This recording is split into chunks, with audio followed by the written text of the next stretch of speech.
Clear அந்த விஷயம். அதாவது அனுமதி இலக்கமும் தவணையும் தான் இங்கே வந்து சேர்மான சாவி. அது ரெண்டும் சேர்மான சாவி அப்படின்னு சொல்கிற விஷயம் கிளியரா?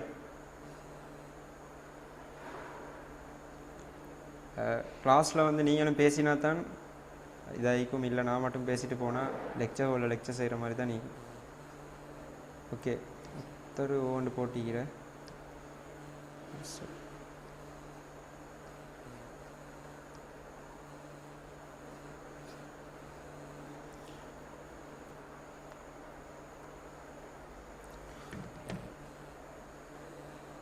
ரைட், ஜக்கி அவங்களுக்கு கிளியராக கம்பசைட் கீயா வந்து நாங்கள் அனுமதி இலக்கத்தின் தவணையும் எடுத்த அப்படின்னு சொல்கிற விஷயம் நிகழா அவங்களுக்கு என்ன மாதிரி கிளியரா?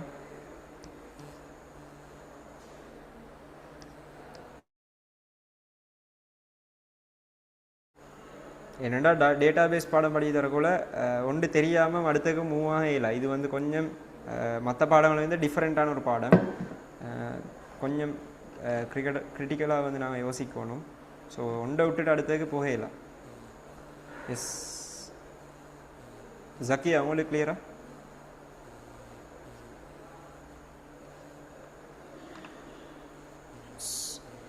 சரி, அடுத்ததுக்கு போகிறேங்க வந்து அப்படி கிளியர் இல்லைன்னு சொன்னால் சரி கிளியர் தானே? ஓகே. இவ்வாறு அட்டவணை ஒன்றிலே ஒரு தரவானது பல நிறைகளிலே பதிவு செய்யப்பட்டிருப்பது தரவு மீள்பதிவாக்கம், டேட்டா டூப்ளிகேஷன் அப்படின்னு சொல்கிறோம்.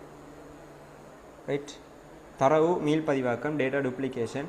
நாங்கள் ஆல்ரெடி படித்த வேறொரு விஷயம் தரவு மர படிச்சு இதாகி நான் வந்து டேட்டா ரிடண்டன்சி அப்படின்னு சொல்கிற விஷயம் ஃபஸ்ட்டுக்கு நாங்கள் படிச்சுட்டு வந்தேன். அப்போ இங்கே வந்து தரவு மீள்பதிவாக்கம் ஆக கருதப்படும் அட்டவணை ஒன்றிலே தரவு மீள்பதிவு நடைபெறுவதால் பின்வரும் பிரதிகூலங்கள் ஏற்படுகின்றன. அப்போ ஒரு அட்டவணை எடுத்துக்கொண்டோம்னு சொன்னால் அங்கே ஒரே தரவு அகெயின் அண்ட் அகெயின் வந்து ரிப்பீட் ஆக போல வந்து நிறைய பிரதிகூலங்கள் வந்து டிஸ்அட்வான்டேஜ் வந்து ஏற்பட்டு அதில் முதலாவது தரப்பட்டிக்கு வந்து பதிவுகளின் தனித்துவத்தை பேண முதல் நிலை சாவியாக புலம் ஒன்றை தெரிவு செய்ய முடியாமை. அப்போ உதாரணமாக நாங்கள் எடுத்தோம்னு சொன்னால் ஒரே விஷயம் ஒரு அட்டவணையில் எகெயின் முறை வந்து ரிப்பீட் ஆகினா அனுமதி இலக்கம் என்று சொல்கிற விஷயத்தை எடுப்போமே. இந்த 1426 தான் இந்த மீனாதேவி என்றவருக்கும் வழங்கப்பட்டிருந்தால் எங்களுக்கு வந்து இங்கே அதாவது ஒரு விஷயத்தை வந்து முதன்மை சாவியாக ஒரு புலத்தை முதன்மை சாவியாக தெரிவு செய்யலாம் இந்திக்கும். ரைட், ஒரே வேலை இந்த மீனாதேவி என்ற பேர் இன்னும் ஒரு இடத்துல வந்திக்கலாம். சரி, வந்து வேறு இண்டெக்ஸில் வந்து இருந்தோம்னு சொன்னால் எங்களுக்கு எதை நாங்கள் முதன்மை சாவியாக தெரிவு செய்கிற அப்படின்றதுல வந்து பிரச்சனை ஏற்படும். ஸோ டேட்டா டூப்ளிகேஷனால் முதலாவது பிரச்சனை வந்து முதல் நிலை சாவியாக புலம் ஒன்றை தெரிவு செய்ய முடியாமை. ரெண்டாவது வந்து தரவுகளை திருத்தமாக பகுப்பாய்வு செய்ய முடியாமை. அதாவது மேலுள்ள அட்டவணையிலே 60 புள்ளிகளுக்கு அதிகமாக பெற்ற மாணவர்கள் 5 பேர் என காட்டப்படினும் குறித்த வகுப்பிலே 3 மாணவர்களே காணப்படுகின்றனர்.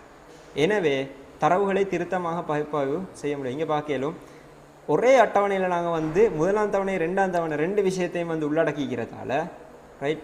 அப்போ 60 புள்ளிகளுக்கு மேலே எத்தனை பேர் எடுத்தேன்னு பார்த்தேன்னு சொன்னால் 1 2 3 4 5 பேர் 5 தான் அது காட்டும். ஆனால் இங்கே எத்தனை பேர்கிட்ட மார்க்ஸ் இருக்குது? ஜஸ்ட் 3 பேர்கிட்ட தான். ஆனால் நாங்கள் கேட்குற நாங்கள் எப்படி ரிட்ரைவ் பண்ணோம் அதன்படி பார்த்தேன்னு சொன்னால் 5 பேருன்னு காட்டும். ஆனால் இங்கே 3 பேருக்கு. அப்போ எங்களோட தரவு வந்து பகுப்பாய்வு செய்ய முடியாமல் காணப்படும். சரி, அப்போ மூணாவது விஷயம் வந்து தரவு தளத்தின் வினைத்திறன் குறைவடைதல். மேல் அட்டவணையிலே பல ஆண்டுகளுக்கான தவணைகளின் புள்ளிகளை உள்ளீடு செய்யும் போது அனுமதி இலக்கம், மாணவர் பெயர், பிறந்த தேதி போன்ற புலங்களின் தரவுகளை பதிவு செய்வதற்கு அதிக காலம் தேவைப்படுவதால் வினைத்திறன் குறைவடையும். எஸ், வினைத்திறன் என்று சொன்னால் அதாவது குறைந்த நேரத்தில் கூடிய சீக்கிரம் வந்து நாங்கள் தரவுகளை பெற்றுக்கொள்வதும் வந்து உள்ளீடு செய்யறதும் தான் நாங்கள் வந்து வினைத்திறன் அப்படின்னு சொல்லிட்டு மேலே பார்த்தேன். சரி, அப்போ நாங்கள் அனுமதி இலக்கத்தை, மாணவர் பெயர், பிறந்த தேதி போன்ற புலங்களை வந்து எகெயின் மருக வந்து அதை என்டர் பண்ணிக்க போல வந்து அதுக்கு கூடிய காலம் மருக தேவைப்படும். நாலாவது, தரவுகள் திருத்தமற்றதாக பெறப்படுவதற்கு அதிக வாய்ப்பு ஏற்படல். எஸ், இப்போ நாங்கள் ஏற்கனவே ஒன்று பார்த்தேன் 60க்கு மேல் எத்தனை பேர் எடுத்தீங்கன்னு பார்த்தேன்னு சொன்னால் 5 காட்டுது. ஆனால் ஜஸ்ட் 3 பேர் தான் நாங்கள் ஈகிறோம். அப்போ அங்கே வந்து தரவு வந்து திருத்தமற்றது, பிழையான தரவு.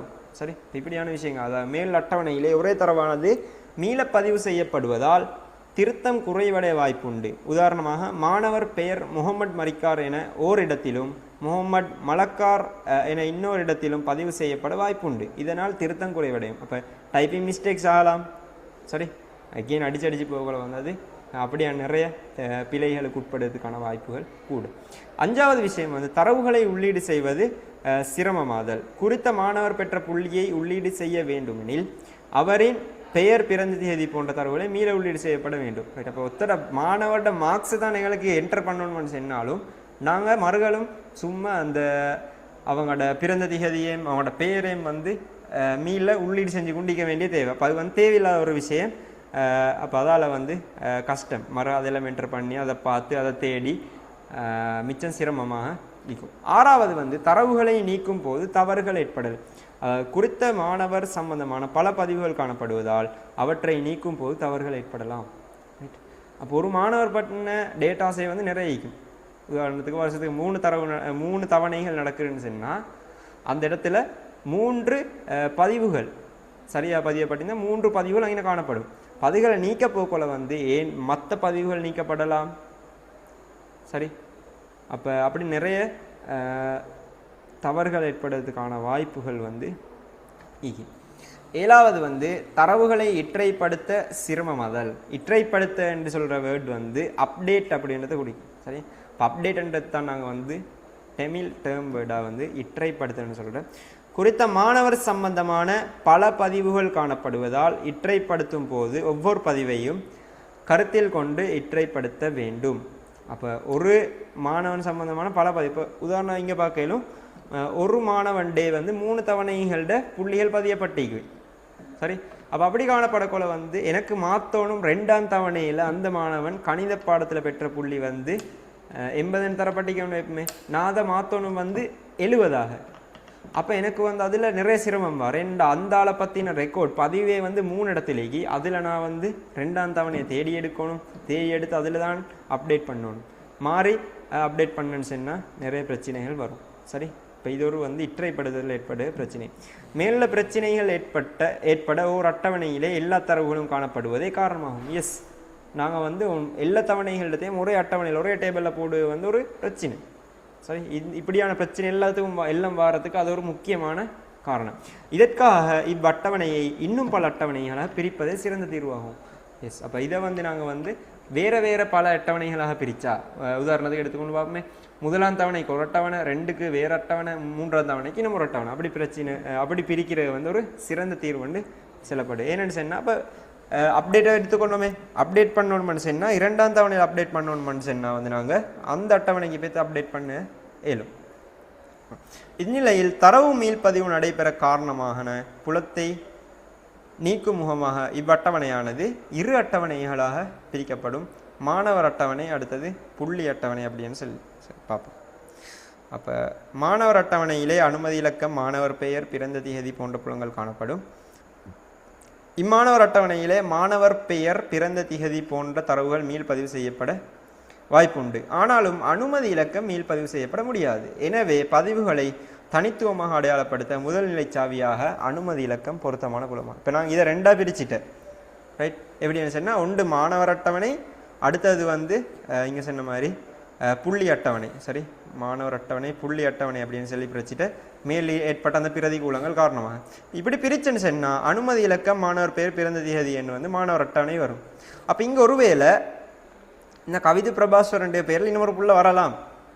சரி, அதே மாதிரி 2005 5ஆம் மாதம் 23 டேட்டில் வந்து இன்னும் மொத்தம் பிறந்திக்கலாம். அப்படியே இருந்தாலும் எங்களோட அனுமதி இலக்கம் வந்து என்ன இருக்கும், ஒவ்வொருத்தருக்கும் தனித்துவமாகத்தான் வழங்கப்பட்டிருக்கும். ஸோ எங்களுக்கு வந்து இப்போ இந்த அட்டவணையில் ரைட் இந்த அனுமதி இலக்கம் அப்படின்ற விஷயத்த முதன்மை சாவியாக கருதலாம். சரி, அப்போ இது வந்து அண்டர்லைன் பண்ணி காட்டப்பட வேண்டிய ஒரு விஷயம் அனுமதி இலக்கம். ஸோ அனுமதி இலக்கம் புள்ளி, தவணை, வருடம் போன்ற புலங்களை பயன்படுத்தி புள்ளிகள் அடங்கிய அட்டவணை உருவாக்கப்படும். சரி, இப்போ 2வது புள்ளி அட்டவணை உருவாக்கப்பட்டு எப்படின்னு சொன்னால் அனுமதி இலக்கம், புள்ளி, தவணை, வருடம். ரைட், இங்கே பார்க்கலும் அந்த புள்ளையோட பேரோ டேட் ஆஃப் பர்த்தோ வந்து ரிட்டர்ன் வந்து எகெயின் வந்து வரல.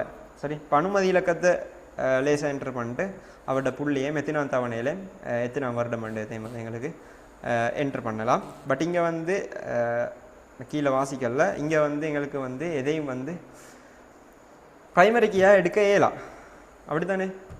இங்கே அனுமதி இலக்கத்தை எங்களுக்கு ப்ரைமரி கீயாக எடுக்க இயலை என்ன சொன்னால் 1426 வந்து பார்க்கலும் இங்கேயும் வந்திக்குது, இங்கேயும் வந்திக்குது.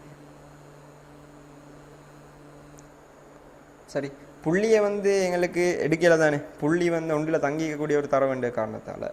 சரி, அதே மாதிரி தவணை வந்து எடுக்க இயலா, ஒன்றுன்றதே 2-3 முறை வந்தீங்க. அதே மாதிரி 2 வருடம் வந்து எல்லாத்துக்கும் 2014 விஷயம் வந்து. ஸோ இங்கே எந்த ப்ரைமரி கீயும் இல்லை, ஒரு வேளை வந்து சேர்மான சாவி கம்போசைட் கீ இருக்கலாம். ரைட், இப்போ நாங்கள் கீழே வாசிட்டு வரோம். புள்ளி அட்டவணையிலே அனுமதி இலக்கம் எனும் புலத்தில் உள்ள தரவு அல்லது தரவுகளுடன் தொடர்புடைய ஒரு தரவு மாத்திரமே மாணவர் அட்டவணையில் காணப்படுகின்ற. எஸ், அப்போ ஆல்ரெடி பார்த்ததுல எப்படி என்ன சொன்னால் இந்த புள்ளி அட்டவணையிலையும் வந்து அனுமதி இலக்கம், மாணவர் பெயர், பிறந்த தேதி அப்படின்ற எல்லா விஷயமும் இருந்தது.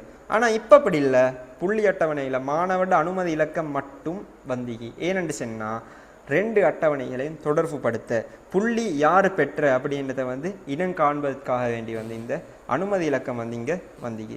இங்கே மாணவர் அட்டவணையில் உள்ள அனுமதி இலக்கம் முதல் நிலை சாவியாக கருதப்படுவோம். எஸ், மாணவர் அட்டவணையில் இருக்கிற அனுமதி இலக்கம் வந்து முதல் நிலை சாவியாக கருதப்படுவதுடன் புள்ளி அட்டவணையில் உள்ள அனுமதி இலக்கமானது அந்நிய சாவியாக. எஸ், அப்போ இந்த அட்டவணையில் அனுமதி இலக்கம் தான் முதன்மை சாவி, பிரைமரி கீயாக ஐடென்டிஃபை பண்ணப்படுது.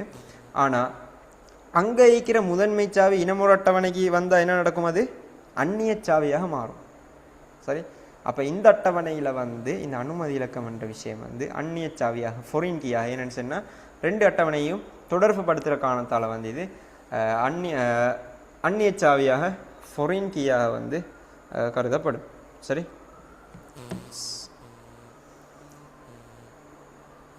அடுத்த விஷயம் போவோம். 9.2 வந்து தரப்பட்டிக்கு கைமுறை தரவுத்தளம் ஒன்றை உருவாக்குதல். Manual database. மெனுவல் டேட்டாபேஸ்ன்னு சொன்னால் எப்படி, அது ஒரு தாள்லையோ புத்தகம்லையோ வந்து எழுதியதாகத்தான் அது காணப்படும். எலக்ட்ரானிக் டிவைசஸ் எதுவும் அங்கே பயன்படுத்தப்பட்டிக்காது. ஸோ தரவு வகை ஓர் புலத்துடன் தொடர்புடைய தரவை வகை குறிக்க தரவு வகை பயன்படுத்தப்படும். இப்போ ஒரு புலம் எடுத்துக்கொண்டோம்னு சொன்னால், பேர் என்ற ஒரு புலம் எடுத்துன்னு சொன்னால் அங்கே பேரில் வந்து இலக்கங்கள் வருமா? இல்லை, டெக்ஸ்ட் தானே வரும். ஸோ அது எழுத்து வகை, டெக்ஸ்ட் வகையை சார்ந்த ஒரு புலம். அதைத்தான் நீங்கள் என்ன சொல்ல வர, ஒரு புலத்துடன் தொடர்புடைய தரவு வகையை குறிக்க தரவு வகை.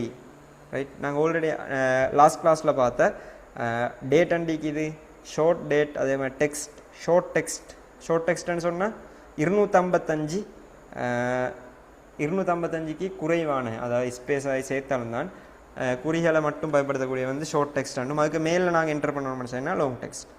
டேட், கரன்சி அப்படியான விஷயங்கள் நாங்கள் பார்த்த நம்பர். அதிகமாக பயன்படுத்தப்படும் தரவு வகைகளில் சில, அப்போ நாங்கள் வந்து முக்கியமாக கூடுதலாக யூஸ் பண்ணுற தரவு வகைகள் கொஞ்சம் பார்க்க போகிறேன். முதலாவது வந்து நியூமெரிக், எண்சார் தரவு வந்து எண்கணித கணிப்புகளுக்காக பயன்படுத்தப்படுகிறது. இது பல்வேறுபட்ட வகைகளில் காணப்படும். ஒன்று வந்து இன்டிஜர் என்று சொல்லப்படக்கூடிய நிறையன், நேர் அல்லது மறைக்குறி கொண்டதாக காணப்படும் நிறையன்கள்.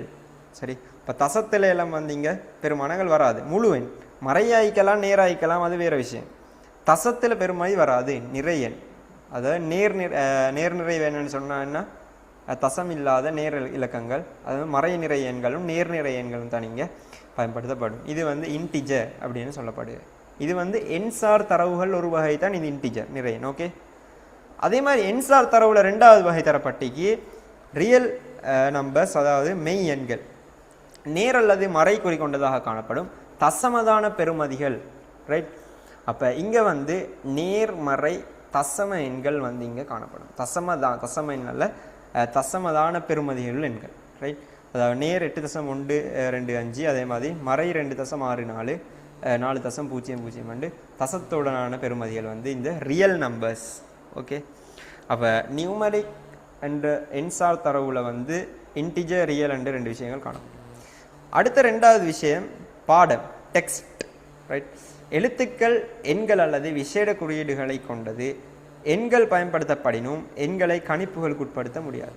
ரைட், மேலே ஒரு முக்கியமான விஷயம், எண்சார் நியூமெரிக், ரைட், இன்டிஜரோ ரியல் நம்பரை பொறுத்த வரைக்கும் ஒரு புலத்துக்கு நாங்கள் இந்த தரவு வகையை கொடுத்தோம்னு சொன்னால் இங்கே எங்களுக்கு எண்சார் கணிப்பீடுகள் கூட்டலாம், கழிக்கலாம், அதே மாதிரி பிரித்தல், பெருக்க, அந்த வேலைகள் கணிப்பீடுகளுடனான வேலைகளை எங்களுக்கு செய்யணும். பட் டெக்ஸ்ட்டில் நாங்கள் வந்து எங்களுக்கு ஒரு எண்ணை வந்து உள்ளீடு செய்யலாம், ஆனால் இங்கே கணிப்புகளுக்கு அதை வந்து உட்பகுத்த முடியாது. அப்போ டெக்ஸ்ட்டை பொறுத்த வரைக்கும் இங்கே எழுத்துக்கள், எண்கள் அல்லது விசேட குறியீடுகள் எதுவும் வந்து பயன்படுத்தப்படலாம். உதாரணம் வந்து தேசிய அடையாள அட்டை இலக்கம் ஏன்னு சொன்னால் கடைசியில் அதுக்கு ஒரு வீவார அப்படின்ற காரணத்தால் வந்து அது பயன்படுத்தப்படுது. அதே மாதிரி தொலைபேசி இலக்கம் எஸ் நம்பர் ஒருவேளை அந்த ப்ளஸ் வரலாம், இங்கே டேஷ் வந்திக்கிற அப்படியான காரணங்களால் எங்களுக்கு அதை பயன்படுத்த இயலும். வெயிட் கோல் கொண்டு வருது.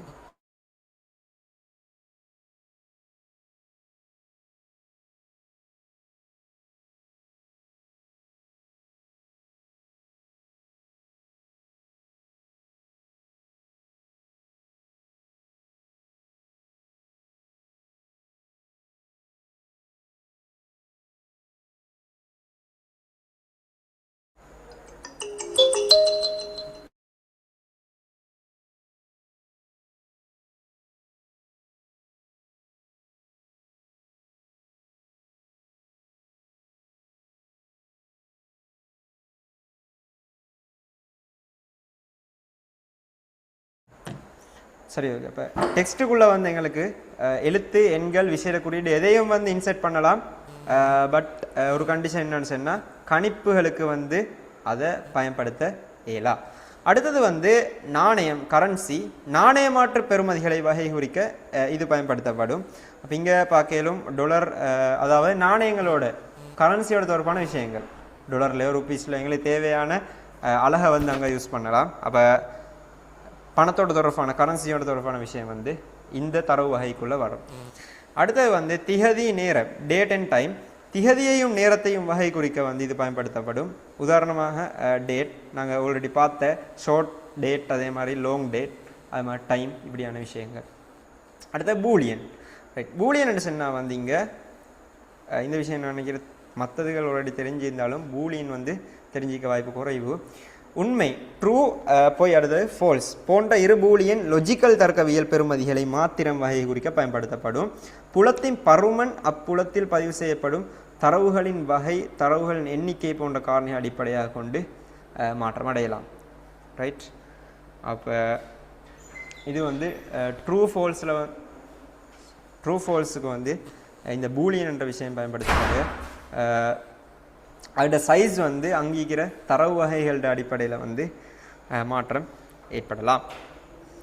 உதாரணத்துக்கு வந்து புலப்பெயர், நிரலின் பெயர் வந்து தரப்பட்டீங்க, பாடத்தின் பெயர், அதே மாதிரி புலத்தின் பருமன் வந்து 15 தரப்பட்டீங்க, பாடத்தின் குறியண்டு இனமொரு நிரல், ரைட், இனமொரு கோலம், பாட பருமன் வந்து 5 தரப்பட்டீங்க. அதை வந்து அதாவது சைஸ், அதாவது புலத்திட அளவு வந்து அதில் இன்சர்ட் பண்ணப்படாது. உதாரணம் பாடத்தில் குறியன்னு சொன்னால் 5க்கு மேலே வராது தானே. உதாரணமாக சப்ஜெக்ட் கோடு எங்களுக்கு கொடுக்கலாம். சயின்ஸ்ன்னு சொன்னால் SCIன்னு போட்டு 001 002 அப்படியே ஏதோ ஒன்று கொடுக்கலாம். 5க்குள்ளே கொடுக்க வேண்டியதாயிக்கும், இல்லை ஒரு இலக்கமாகிக்கும். சரி, பாடத்தின் பெயர் வந்து ஒரு வேளை கொன்னிட்டமாக வரலாம். இன்ஃபர்மேஷன் கம்யூனிகேஷன் டெக்னாலஜி என்ற கோல வந்து அங்கே நிறைய எழுத்துக்கள் காணப்படுவதால் அதோட அளவு வந்து புலத்திட அளவு வந்து கொஞ்சம் பெரியதாக காணப்படும். அட்டவணை ஒன்றை உருவாக்கும் போது புலத்துக்கு பொருத்தமான தரவு வகையை தெரிவு செய்ய வேண்டும். ரைட், அப்போ நாங்கள் கட்டாயம் ஒரு டேபிள் ஒன்றை அட்டவணை ஒன்று உருவாக்குறதா இருந்தால் அதில் காணப்படும் ஒவ்வொரு புலத்துக்கும் எந்தெந்த வகை தரவு வரணும், பதிவு இலக்கம்னு சொன்னால் அதுக்கு என்ன வகை தரவு வரணும், தலைப்புன்னு சொன்னால் அதுக்கு என்ன வகையான தரவு வரணும் அப்படின்றது கட்டாயம் நாங்கள் வந்து தெரிவு செய்ய வேண்டும். சரி, அப்போ அதுதான் இங்கே உதாரணம் தரப்பட்டீங்க. பதிவு இலக்கத்துக்கு வந்து பாடம் டெக்ஸ்ட்டை வந்து இது பண்ணிடுவான். தலைப்பு டெக்ஸ்ட், எஸ், நூலாசிரியர் பெயரும் டெக்ஸ்ட், புத்தகத்தின் விலை வந்து எஸ் நாணயம். ரைட், அடுத்தது வந்து புத்தகத்தின் எண்ணிக்கை வந்து எண்ணில் குறிப்பிடப்படுகிறது. அடுத்தது செயற்பாடு ஒன்று தரப்பட்டீங்க. பாடசாலை நூலகத்தில் 10 புத்தகங்களின் விவரங்களை மேலுள்ள புலங்களை கொண்ட எஸ் அட்டவணையிலே காட்சிப்படுத்துக. சரி, அப்போ இந்த செயற்பாடை வந்து நீங்கள் தான் செய்யணும். சரி, இப்போ நேரம் விளங்கப்படுத்தின ஈஸியான ஒரு செயற்பாடுன்னு தான் நான் வாசி பார்த்த மட்டும் விளங்குது. அப்போ 4 கேள்விகள் தரப்பட்டீங்க.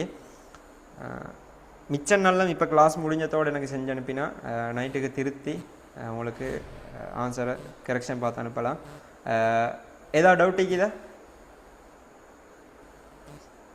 ஏதாவது டவுட் இருக்குதா இந்த படித்ததில்? அப்படி இல்லாட்டி செயற்பாடையும் பாருங்கள், அதில் ஏதாவது டவுட் இருக்கிற மாதிரி இருந்தால் சொல்லுங்கள். அப்படி இல்லாட்டி கிளாஸை கன்க்ளூட் பண்ணிவிட்டு பயிற்சியை செஞ்சு அனுப்பலாம். உங்களுக்கு ரிப்ளை தாங்களே.